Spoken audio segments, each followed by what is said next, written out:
Okay, so we all know that office dynamic where two coworkers suddenly start like acting fun and flirty and doing everything together and giggling a lot and everyone notices, but you're like, this is too awkward to say anything out loud.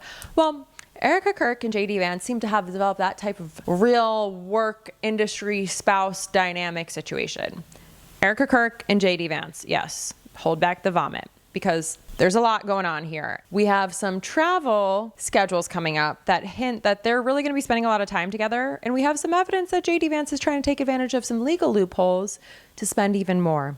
So before we get into this, real quick, I'm Lauren Paritra. If you're new here, please subscribe because we've got a lot going on. And this is a fully people-powered podcast where we're doing everything we can to fight the nonsense on the right with some correct opinions. So consider every sub, every hype, every like, every comment, 6 words or more, every action as a direct FU to MAGA and the alt-right podcasting bro manosphere machine. So Erika, Kirk, and JD Vance. I have some evidence to show you, and they're very particular and very identical travel schedules. Seems to hint that something is going on. And once you see it, you'll start to smell shit. And you can't unsee it, just like that head crest moment. So JD Vance is taking advantage of some legal loophole to make this whole not romance thing a thing. And you're going to be pretty pissed off once you learn about it. So on the surface, this might look as normal as it can be considering the history. So we have the head crest moment, Erika's comments about JD at Charlie's memorial. Let me give you a little summary and zoom out in case you've missed it all. And this summary has nothing to do with policy. So we remember JD Vance showed up to a Turning Point USA event at the University of Mississippi in October. Right after Charlie, usual conservative campus tour, debate, own the libs kind of shit.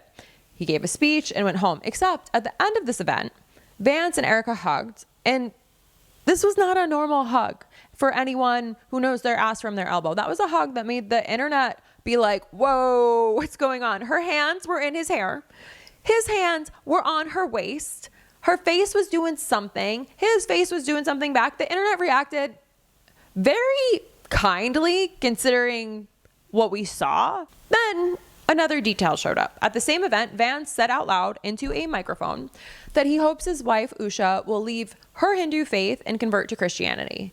Do I hope eventually that she is somehow moved by the same thing that I was moved in by church? Yeah, I honestly do wish that because I believe in the Christian gospel and I hope eventually my wife comes to see it the same way.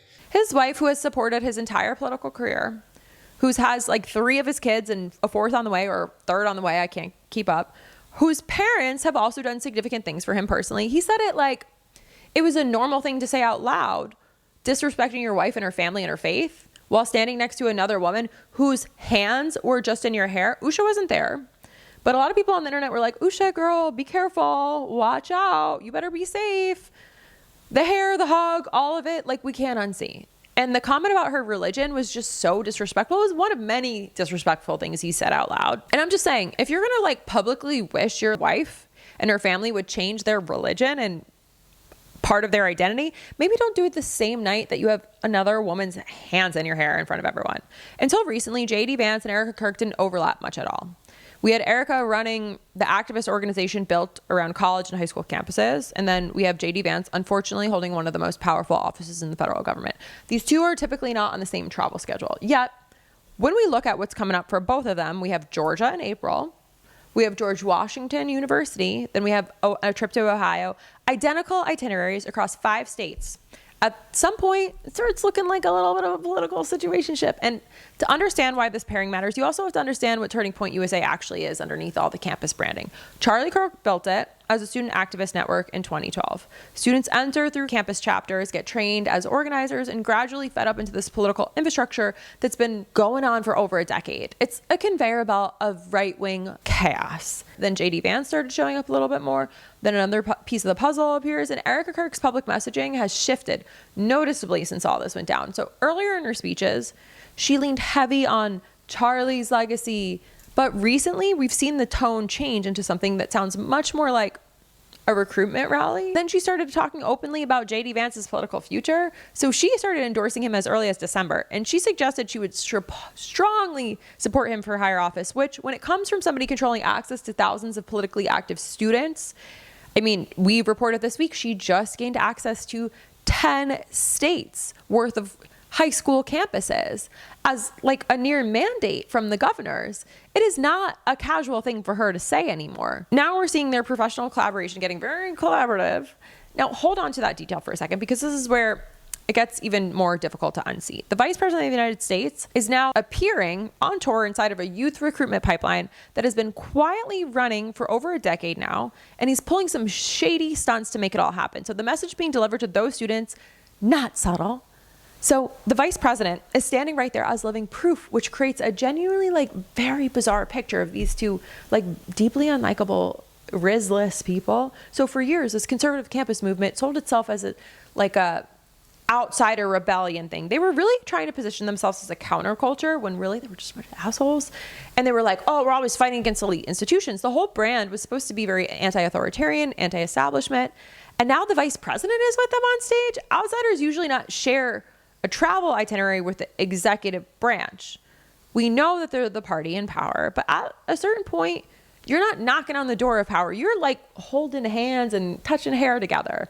So what is this arrangement? Who does it actually benefit? Because the professional entanglement between these two keeps heating up. The public endorsements keep getting like weirder. The interactions keep getting stranger. And what we're seeing now is that they have near identical travel schedules. Now, I'm going to talk about the loophole JD Vance is taking advantage of. And I want to preface with like, technically, this is legal. I'm not an attorney. I'm a CMO on a break. Technically legal, but we know legal doesn't mean ethical. So I want to walk you through exactly what's going on and in what he's doing here, because the reason it's legal is actually pretty interesting too. So there's this thing called the Hatch Act. It's a law that restricts federal employees from using their office for political activity. It doesn't apply to the vice president, though. That exemption exists at the very top of the chain and nowhere else. Every government staffer traveling with Vance is subject to the same restrictions that would be kind of captured under the umbrella of the Hatch Act. The man himself, Mr. Guyliner, is not. So the gap in the law is very interesting. A lot of ethics scholars, if you will, have been calling it a structural loophole for years. It just rarely gets used this like visibly and in your face. So there's this nonprofit structure. Turning Point USA operates as a nonprofit advocacy organization, but as we pull up their website, they got a bunch of branches. They have Turning Point USA Action. They have Turning Point USA Faith, their mega church, predatory pastor arm. They have a lot happening here. This is not technically a campaign committee. Because of that classification, elected officials can appear at their events without triggering campaign finance restrictions that would apply to an actual rally, even though these things look quite like a rally. Even Charlie's memorial looked like a rally. The audiences are clearly political. The messaging is as political as it gets. And when JD Vance flies to 5 college campuses, taxpayers are covering a meaningful portion of that travel. We could assume, don't come for me. So what you have is we have JD Vance, Mr. Guyliner, who is exempt from that rule that applies to everyone beneath him, appearing inside of a nonprofit structure specifically designed to avoid campaign finance triggers on a tour that taxpayers might partially be funding, building a youth recruitment pipeline aimed at the next election cycle. So every single piece of this is individually allowed, which is exactly what we'd call a broken system designed that way.